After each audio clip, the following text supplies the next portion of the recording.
ივანიშვილის მმართველობა და ელიტური კორუფცია, ამაზე საუბარი დღეს და კიდევ ბევრჯერ მოგვიწევს.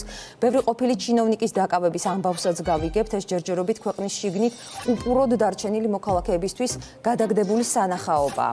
ამასობაში კი თავად ოლიგარქი დროს არ კარგავს. რას იშენებს ივანიშვილი? ახალ რეზიდენციას, სააგარაკე დასასვენებელ სივრცეს თუ ეგრეთ წოდებულ თავშესაფარს თბილისის ხმაურისა თუ პროტესტისაგან შორს. წყარო მერიიდან მოგვაწოდა ინფორმაცია იმის შესახებ, რომ ოლიგარქი ახალი პროექტით არის გატაცებული.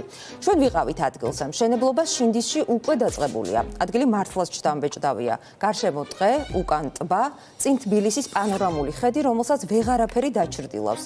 ეს ადგილი ბიზნეს ცენტრზე და თაბორზე უფრო მაღლაა. წინა რეზიდენციების მსგავსადაც შერჩეულია სარეკრეაციო სივრცე, ჯამში 600.000 კვადრატული მეტრი. მშენებლობის დაწყებას მწვანე შუქი კალაძემ უსწრაფესა დაუნთო, არა და ამას სპეციალური ნებართვა სჭირდება. ტერიტორია გაფორმებულია პირზე, რომელიც აქამდე არანაირ ბიზნესს არ ფლობდა, არის ივანიშვილის ცოლის ეკატერინა ხვედელიძის ნათლული და ბანკი ქართუს უსაფრთხოების სამსახურის ხელმძღვანელობაშია. მერიაში წარდგენილ დოკუმენტებში ჩანს ივანიშვილის ასოციაცია ატუ. საქმის წარმოებაში ჩართულია ნოტარიუსი, რომლის სამუშაო სივრცე ქართუს შენობაშია და ძირითადად ივანიშვილის დოკუმენტების გაფორმებით არის დაკავებული. ჩვენ ცხადია, ყველა შესაძლებლობა გამოვიყენეთ, დავკავშირებოდით პირს, რომელიც ფორმალურად ფლობს ივანიშვილების ახალ საკუთრებას, მაგრამ მეორე დღეა ის არ ჩანს. აქვე რამდენიმე საინტერესო დეტალი. თუ კალაძემ სარეკრეაციო სივრცეში უპრობლემოდ და უჩვეულოდ მოკლე დროში გასცა მშენებლობის ნებართვა, როგორც ჩანს, საქმეში ჩაერთო ივანიშვილის პრემიერიც. სულ რამდენიმე დღის წინ ირაკლი კობახიძემ ხელი მოაწერა დადგენილებას და ავალებს დედაქალაქის მერს იმას, რაც თუ საჭიროება რეალურად მოითხოვდა, მერიის საქმიანობა ისედაც იყო. მოკლედ, იქ სადაც ახლა ივანიშვილის რეზიდენცია შენდება, გზას ბიუჯეტის ხარჯზე მოაწყობენ. ასფალტო-ბეტონის 5 კილომეტრიან მონაკვეთს. ეს ადგილი სწორედ ოლიგარქის მშენებლობას ესაზღვრება.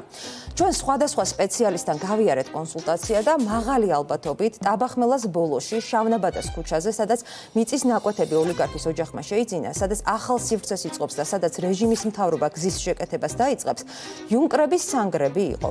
ახლა კადრში სწორედ იმ ტერიტორიას ხედავთ, სადაც საბჭოთა არმიისგან ქვეყნის დასაცავად იუნკრები იყვნენ გამაგრებულები. გახდება თუ არა ამ ტერიტორიის ნაწილიც ივანიშვილის ეზო, ამას სულ მალე გავარკვევთ. ჩვენ ახლა ოლიგარქ ივანიშვილის სახლთან უნდა მივიდეთ. ეს ბიზნეს ცენტრი არ არის, ერთ დროს ყველაზე მაღალი და სასურველი ადგილი ივანიშვილისთვის. არც თაბორის რეზიდენცია, რომელიც თითქოს საქველმოქმედო ფონდისთვის ნაჩუქარი შენობა უნდა ყოფილიყო და რომელშიც თავად დაიდო მოგვიანებით ბინა. ჩვენ ახლა მივალთ ახალ მშენებლობასთან შინდისში. იქ გადასვლით კი ივანიშვილი შეძლებს თაბორს, ბიზნეს ცენტრს და მთელ თბილისს ზემოდან გადმოხედოს. აჩიკო, აი იმ დღესთან უნდა მივიდეთ, Google Map-ი ასე გვიჩვენებს. თოვლის გამო ვნახოთ შეაჩერეს თუ არა მშენებლობა, ან მიდის თუ არა ინტენსიური სამუშაოები. მოკლედ მისასვლელად ამ ეტაპზე მარტივი გზა ნამდვილად არ არის, მაგრამ მალე მივართ. მშენებლობის ნიშნებიც გამოჩნდა. როგორც ჩანს, მუშაობა დაუწყიათ. შევხედოთ უფრო ახლოდან. ჩვენ ახლა ვართ შინდისში, როგორც ჩვენ წყარო მერიიდან მოგვაწოდა ინფორმაცია, სწორედ ამ ადგილზე იშენებს ოლიგარქი ბიძინა ივანიშვილი ახალ საცხოვრებელ რეზიდენციას. უნდა ვთქვათ, რომ ძალიან მასშტაბურია ტერიტორია, ამისათვის ნაყიდია 600.000 კვადრატული მეტრი. ეს სარეკრეაციო სივრცეა და თქვენ იცით, რომ სარეკრეაციო ზონაში მშენებლობის დაწყება რიგით მოქალაქეებს ასე მარტივად არ შეუძლიათ. მერიის დოკუმენტები მაქვს, ისე ერთ დღეშია ყველაფრის ნებართვა გაცემული, რომ დავინტერესდით რა შენდება. არ ვიცი, მაგრამ ჩვენ ვარ არავითარ თეორიას მენაში ვარ მოსული აქ და. და დამკვეთი ვინ არის კომპანია ხო არ იცით? ანუ აი ეს რისთვის არის გათხრილი არ იცით ჯერ? და არც დამკვეთი არ იცით, არც კომპანია არ იცით? ბიძინა ივანიშვილს უკავშირდება თუ არა არც ის? არა. რომც უკავშირდებოდა ჩვენ ვიგვეტყოდა. მაგრამ სულ ორჯერ ვნახეთ ვიღაცები და ვიგვეტყოდა. და არავინ არ გეცნოთ. არა. ო, მაგრამ შენობის გარდა ხო უნდა თუ სარეაბილიტაციო ცენტრია, პარკი რაღაცა ჩამოსაჯდენიო. ხეები შეიძლება დაირგას დიდი. შეიძლება გერა ალბათ დაირგო. ერთი საინტერესო დეტალიც, წინა ორი რეზიდენციაც ბიძინა ივანიშვილმა სარეკრეაციო სივრცეში ააშენა. ხელში მაქვს ოფიციალური დოკუმენტები. მშენებლობა სარეკრეაციო ზონაში კალაძის როგორც თბილისის მერის სპეციალური ნებართვა სჭირდებოდა. ამისთვის კი თავის მხრივ საჭირო იყო ურბანული განვითარების სააგენტოს დასკვნა სპეციალური ზონალური შეთანხმების გაცემის თაობაზე. სამსახურში განცხადება 16 დეკემბერს შევიდა, დასკვნა კი ერთი დღის შემდეგ 17 დეკემბერს გაიცა. 17 დეკემბერსვეა კალაძის მიერ ხელმოწერილი ბრძანება სპეციალური ზონალური შეთანხმების გაცემის შესახებ. აი ამის შემდეგ საჭირო იყო მიწის გამოყენების პირობების დადგენა, რომელზეც მერიას 18 დეკემბერს მიმართეს და მეორე დღესვე 19 დეკემბერს შესაბამისი ბრძანება არქიტექტურის სამსახურმა გასცა. რაც ეხება უშუალოდ სამშენებლო ნებართვას, ის საბოლოო ჯამში მხოლოდ 7 სამუშაო დღეში დამტკიცდა. აბა სცადეთ თქვენს და ასე მარტივად, ასე მოკლე დროში თუ შეძლებთ რაიმე ნებართვა მოიპოვოთ. მით უმეტეს, როცა ეს ეხება სარეკრეაციო ზონას და ეხება ასეთ მასშტაბურ ტერიტორიას. ოფიციალურად ვის ეკუთვნის ტერიტორია და ვინ დგას მშენებლობის უკან.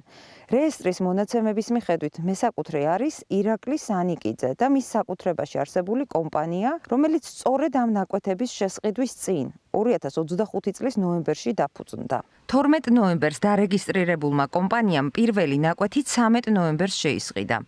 სხვა ბიზნესი სანიკიძის სახელზე საჯარო რეესტრში ოფიციალურად არ იძებნება. ირაკლი სანიკიძე ივანიშვილის ქართუს თანამშრომელია, ჩვენი ინფორმაციით უსაფრთხოების სამსახურის უფროსის მოადგილეა და თან არის ოლიგარქის ოჯახის ახლობელი, ნათელმირონი. კიდევ ერთი საინტერესო გარემოება. ოლიგარქ ივანიშვილთან დაკავშირებული ასოციაცია ატუ მერიის ვებგვერდზევე ატვირთულ დოკუმენტებში გამოჩნდა. რატომ შეიძლება ვინმე სანიკიძის საცხოვრებელი სახლისთვის საინჟინრო გეოლოგიურ დასკვნას უკვეთავდეს ასოციაცია ატუ, რომლის ოფისიც ქართუს შენობაშია და წლებია ივანიშვილის საქმიანობასთანაა დაკავშირებული. ატუს დაკვეთით მომზადებულ დასკვნაში ჩანს სავარაუდოდ რას აშენებს რეალურად ოლიგარქი. რეალურად იმიტომ, რომ მერიის ნებართვაში ორსართულიან შენობასა და ასევე ორსართულიან დამხმარე ნაგებობაზეა ლაპარაკი. საინჟინრო გეოლოგიურ დასკვნაში კი წერია, რომ შენდება 4-სართულიანი შენობა სარდაფით და მეორე 3-სართულიანი დამხმარე ნაგებობა სარდაფით. როგორც ჩანს, ოლიგარქს არ სურს მისი ახალი რეზიდენციის რეალური პროექტი საჯაროდ ხელმისაწვდომი იყოს. ყველაფერი კი ალბათ ძალიან მალე მოკლე დროში გაირკვევა. ესე იგი, მოდით ვცადოთ დავრეკოთ ირაკლი სანიკიძესთან, ვისაც ოფიციალურად რეესტრის მიხედვით ეკუთვნის ეს 600,000 კვადრატული მეტრი და ვნახოთ თუ გვიპასუხებს. ხო, მითიშება. ახლა ერთხელ კიდევ ვცადოთ. არ პასუხობს. ვწეროთ ესენს. გამარჯობა. ირაკლი სანიკიძესთან მინდა დაკავშირება, თქვენი თანამშრომელია. ვინ ეკავშირდებით? კერძო საკითხზე ვურეკავ მის საქმიანობასთან დაკავშირებით და შიდა ნომერზე იქნებ დამაკავშიროთ ირაკლი სანიკიძეს. დიახ, მაგრამ ეს დაკავშირება რო ხდება, მაგით გიკითხებით, უნდა ვუთხრა, ვინ ურეკავს, რატო ურეკავს? უსაფრთხოების სამსახურის უფროსის მოადგილეა, მაგის გამორეკავ. ბატონო? ხომ ქართუს უსაფრთხოების სამსახურის უფროსის მოადგილეა. დიახ, ვინ უკავშირდება, რომ ითხრათ, რომ დაუკავშირდეს? შეიძლება ნომერი და არ ხდება. ბატონო, ნომერი რო დავტოვოთ შესაძლებელია და გადმომირეკო? ნომერი რო დატოვოთ? დიახ. კი ბატონო, მითხარით თქვენი ნომერი? ელისა ჯარიაშვილი. მადლობა. ნახვამდის. ნახვამდის. მოკლედ დავტოვე ჩემი ნომერიც, გავაგზავნე SMS-იც, მაგრამ არანაირი პასუხი არ ყოფილა. 2 სამუშაო დღე ჰქონდა ირაკლი სანიკიძეს, რომ თუ რაიმე განმარტების გაკეთება უნდოდა ივანიშვილის ოჯახის ახლობელს, ეს გაეკეთებინა. ჩვენ მზად ვართ მოვისმინოთ მისი მოსაზრება. მაყურებელს მინდა ვუთხრა, რომ ამ საკითხთან დაკავშირებით ჩვენ მუშაობას ვაგრძელებთ.